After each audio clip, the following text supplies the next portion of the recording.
Now, what I'd like to talk about is what I call the 10 most dangerous things people say about stocks. Here's a good one. If it's gone down this much already, it can't go any lower. I remember when Polaroid went from 140 to about 107, and people said, if you ever get Polaroid under 100, you've got to buy it. You just back up the truck, buy the stock. Stock you get to 110, then rally, fall 103, you go 112, go 105. They said, gets under 100, buy Polaroid. Polaroid broke 100, people started buying it, and within 9 months, the stock was 18. I saw the same thing with Avon Products. So just saying, it's gone down this far, how much lower? I mean, it's crazy, but, it can keep going. In fact, I tried this out. Kaiser Industries, I was a new analyst at Fidelity, and we were about to buy the biggest block ever at Kaiser Industries. The stock had gone from 29 to 17. We're about to buy the largest block ever in the history of the American Stock Exchange. We bought, 10 or 15 million shares. At 15 3/4, I said, my God, the stock's gone from 29 to 17. How much lower can it go? So we bought this enormous block at 15 3/4.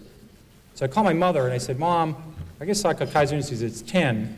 So about 3 months later, I said, you ought to buy this. It's gone from 29 to 10. How much lower can it go? Well, it went to 9, it went to 8, it went to 7, it went to 6, it went to 5, it went to 4. Now, fortunately for me, this happened very rapidly, or I'd be working at the Stop and Shop bagging behind the lines instead of Fidelity. So fortunately, this was compressed in only about 6 months. So I had to go to the fund manager and say, I was a little bit early on this at 15 3/4, but we call this premature in the business. I had a correction, which is a euphemism for losing a lot of money rapidly. So I said, let's check this again. The stock's 4. They own 45% of Kaiser Aluminum. They own 59% of Kaiser Steel. They own 38% of Kaiser Cement. They own all of Kaiser Electronics, all of Kaiser Broadcasting, which had 7 TV sets. They own Jeep. They had Kaiser Fiberglass. I said about Kaiser Sand and Gravel. They had a bunch of other Kaisers, and they had no debt. Now, in this room, because I know Freeman Billings is very interested in financial stocks, no one's ever gone bankrupt without any debt. Now, that would take a real, I think you have to give some kind of distinguished service award to somebody who did that. But they had no debt. I said, it's not going to go to 0. I was wrong when I said it can't go below 15. So we hung on, and within 3 years, they gave out the shares in Kaiser Steel, gave out the shares in Kaiser Cement, gave out the shares in Kaiser Steel and Aluminum, and they sold off all the businesses. You got about $55 a share. But if you didn't know the story, and the stock went from 15 to 11, and you're just saying how much lower can it go, when it went to 9, went to 8, you would have gone. So you can't just say it can't go any lower, because I saw Taco Bell go from 14 to 1 in 1974, and they had no debt and making 60 cents a share. There's a corollary to that that's even more dangerous. If it's gone this high already, how can it possibly go lower? Higher, sorry. That. Philip Morris, adjusted for splits, sold for 12 cents in 1951. And then it goes to 60 cents in 1961. So it goes up 5-fold, and you say to yourself, how much, it never sold for that, but just for splits, you say, how much higher can this go? It's gone up 5-fold. They missed the power of Marlboro. They missed there's 220 countries in the world. They missed the cash flow of the company. They missed everything. This stock was a 100-bagger after going up 5-fold. But people sold it just saying, how much higher can it go? Can't go any higher. They did the same at Home Depot. They did the same with Toys R Us. I did the same thing at Toys R Us. Just saying it can't go any higher, it's gone this much already, that's very dangerous, and don't use that one. And it's a very bad thing to do. Eventually, they always come back. Here's another one that sucks. That's a technical stock market term we just use only in the stock market. The RCA just about got back to its 1929 price, was backed out by GE. Manville never came back. International Harvester, even with its name changed and adjusted for splits, hasn't got all the way back yet. Western Union, double knits, remember those wonderful things? Floppy disks. They don't have to come back. But they say eventually they always come back. Not true. Here's a great one. It's $3. How much can I lose? This is a great one. Because yeah, get out. I don't have a computer and I can't do high-level math, but just do this one. So let's say your neighbor buys $10,000 of a stock at 50, and the stock's now 3, and you put $25,000 in at 3. If it goes to 0, who loses the most? A lot of people cannot answer this question. I mean, if you put $1 billion in at 3, you can lose $1 billion. I mean, they blow taps on lots of companies every year. You know, you just have, they can go to zero. Here's a good one that helped me a lot. It's always darkest before the dawn. This business is terrible. It's awful. You ought to buy the group. This is not a good way of making money. Here's one you're probably talking about before lunch, freight car deliveries. In 1979, there was 96,000 freight cars delivered in the United States. 2 years later, it fell to 45,000, the lowest in 23 years. So it goes from 96,000 to 45,000. People say business is awful, it's horrible, pathetic. Then it falls to 25,000. They say, just load up. There's about 15 opportunities to lose money. There's about 15 suppliers of freight cars, 15 manufacturers. Business was awful. Well, last year we shipped 7,000 freight cars in the United States. The business just continued to be miserable. And I'll give you one that's there's even greater opportunity to lose money on. Energy services industry. This, we all had a great opportunity to get our heads handed to us. In 1982, there was 11,000 of those oil rigs drilling those holes all over Oklahoma and Texas and Colorado. We used to have the rig count every week. And the rig count fell from 11,000 in 82 to 6,000 in 83. Then it fell a little bit lower in 84. And there's hundreds and hundreds of companies here. Companies that made the muds and did the downhole stuff, the fracturing companies, the well companies, all the measurement companies, the Schlumbergers, the bid companies. Lots of opportunities to lose money here. There's an equal opportunity here for serious losses. And the people said, listen, the business is terrible, let's buy these groups. Well, the rig count was only 1,000 3 years ago. So it went from 11,000 to 6,000 to 5,000, then 8 years later it was under 1,000. The industry really started to turn about 2 years ago. So just saying the business can't get worse. I was lucky enough, in addition to having the metals industry when we started Fidelity, I had the textile industry, which is a great group to follow, because you follow companies like J.P. Stevens, was founded in the 18th century, and West Point Pepperell was founded in the 18th century. Burlington Industries was one of the new companies that was founded in 1904. These people have been through recessions, depressions, world wars. They've seen it all. There's a great expression in the textile industry. It's always darkest before pitch black. Now that's a good one to remember, because when business is terrible, it can get considerably terrible. It can get terrible to the power of 6. And I love those numbers on freight car deliveries. You ever watch, I love the show Jeopardy. You ever watch Jeopardy and people come out, they will know those numbers. Remember, they'll know the numbers. And they'll know, you know, what country Box took his first vacation in, and they'll know Phil Rizzuto's batting average and what his wife's first name was, and they'll know the stock symbols of Xerox before it was Haloid, or, you know, they know everything. And you watch the show, and you feel like an absolute idiot watching the show, because they answer all these questions. But they're really smart. I've owned this stock before, King World. Right after it, they show Wheel of Fortune. And what happens is they'll have this word up there, and it'll be TH, and there's a T, and it says, I buy a vowel here, I buy a U, you know, buy an I, and you know, Vanna spins the wheel, and they buy the A, and, you know, you're redeemed by watching the Wheel of Fortune after feeling like an absolute jerk on the Jeopardy game, and it's really smart. When I rebound to 10, I'll sell.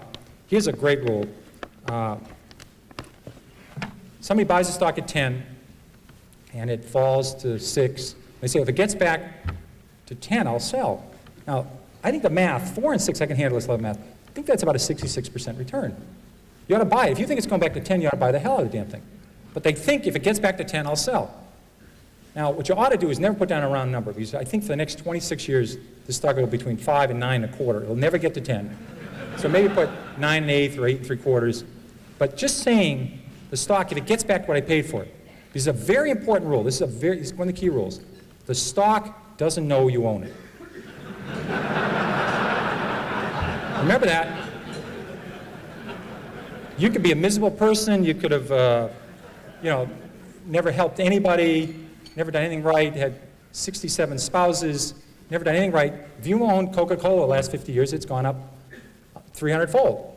You could be the greatest human in the world, help Special Olympics, help the mentally challenged, help poor people, help AIDS people. If you own Bethlehem Steel, it's lower than it was 30 years ago. It's not your fault. Don't take this personal, you know. But people treat stocks sometimes like a grandchildren or a puppy. I mean, they think the stock knows who you are. You know, it doesn't work that way. What me worry? I own conservative stocks. I don't have to worry. I own conservative stocks. I remember when Con Ed fell 80%, then tripled. Public Service Indiana went down 90%. Gulf States Utilities, Long Island Lighting. This may be an oxymoron. We had Quality Texas Banks that went to zero. We had Quality New England Banks that went to zero. These were companies that have been around for 150 years, 120 years. Saying I own conservative stocks, I don't have to worry. And I've seen a lot of people that inherit a stock from somebody. They'll say, you know, my mother said on her deathbed, don't sell the Long Island Lighting. You know, you always wondered, you know, she's going to heaven, or hopefully where she's going to heaven. You know, they talk about a Little League game or a vacation or a game of hearts they had, or imagine talking on your deathbed about Long Island Lighting. And you say, well, you know, but you get these stories all the time. And I think your mother would have noticed, she wouldn't have sold at 29, but she would have noticed that this little plant that was about $6 billion over budget, no one wanted it, and wasn't working, and Long Island stopped growing. So maybe she would have turfed it at 22 or got out at 18. She wouldn't have let it go to 4. You know, so just because you inherit some stock and it's so-called conservative, like Eastman Kodak fell 75%, IBM fell 75%, don't tell anybody you own a conservative stock. Companies are very dynamic. I don't buy that argument. Here's a very dangerous one. Look at all the money I've lost. I didn't buy it. People do this all the time. They say, I didn't own Blockbuster, I didn't own Home Depot, I didn't own Toys R Us. Eric, it was very nice to say some nice things about when I came up here, and Manny has been nice to me. I literally, in one of my books, listed on 2 pages, in the 13 years I ran Magellan, I listed, I think about 200 stocks, A through L, on the New York Stock Exchange. They went up tenfold or more that I didn't own while I ran Magellan. I had owned lots of stocks. I listed 200 stocks A through L. I stopped at the letter L, and I didn't own any of these shares. They went up tenfold or more, and I was able to do okay with Magellan. And people worry all the time about missing Microsoft, missing Western Digital, missing United Airlines. They spend all their time worrying about stocks they miss. You cannot lose money in a stock you don't own. That's a very important, the only way to lose money is buy a stock, have it go down, and sell it. That's the only way. And I swear that people, their spouse has to cut out the newspaper in the morning, cut out the C's, and the person will look at the M's, oh my God, Microsoft's up 3, you know, I was going to buy 1,000 shares of Microsoft, I lost 3,000 of Microsoft last night while I was sleeping, you know. I was going to buy 7,000 shares of National Semiconductor at 10, it's now 17, I just lost $49,000 on National Semiconductor. They do this all the time. They have to cut holes. Thank God Blockbuster finally went away, because that was early in the alphabet. People would always be looking how much they lost on Blockbuster. I missed that one. I'll catch the next one. That usually does not work. Toys R Us, there was a lot of copycats of Toys R Us. There was Child World, there was Lionel, there was copycats of Home Depot. Buying the next of something usually doesn't work. It's very bad. It's like buying on dips. I think it's always better to buy from dips. I always thought it was a better rule than buy on dips. You may have to explain this to some other people. This is another technical term you may have to explain after hours what a dip is. They usually refer to as plurals, dips. I never heard dip. You know, he's a dip, she's a dip. They usually only the plural tense for it. And it's a gender non-specific. It's usually plural. Dip is never used. Stock has gone up, I must be right. Stock has gone down, I must be wrong. I'm convinced that people do this all the time. They buy stock at 10, they buy a little bit of it, it goes to 13, they now say, they don't know anything more about it than they knew when they bought at 10. They have no idea what this company does, but it's gone to 13. Now, they take a second mortgage in their house and buy it at 13. The best thing that can happen for us is the stock go directly from 10 to 4 for these folks. You know. It's going to go to 4 eventually, but it goes to 13 in the middle. They're convinced now, they bought 100 shares at 10, now they buy 20,000 at 13. And all the fact is the stock went from 10 to 13 is it went up. The average movement of a stock on the New York Stock Exchange this century, between its high and its low, has been 50%. The average stock on the New York Stock Exchange. That means the stock started the year 20, sometime during the year sold 16, sometime during the year sold at 24, might have finished the year 21, might have finished the year 19. The average range of a stock on the New York Stock Exchange is 50% in 12 months, between its high and its low. So stocks go up and down a lot within a year. And to say this stock is going up means you're right doesn't mean a damn thing. So don't buy off on that one. That is not a good one. Avoid long shots. These are the companies that, we have this very technical term for this called whisper stocks. Everybody familiar with whisper stocks? They're great. Somebody call you up and they'll say, Hi, Pierre, how's Carolyn's? How's Beth doing? How's Annie? How's Mary? Have you played any golf? And then they'll say, I want to talk to you about international blivet. And the next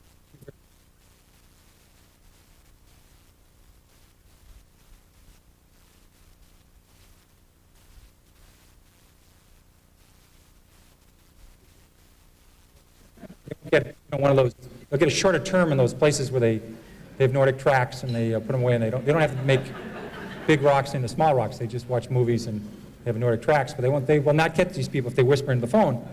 And these are always these long shots.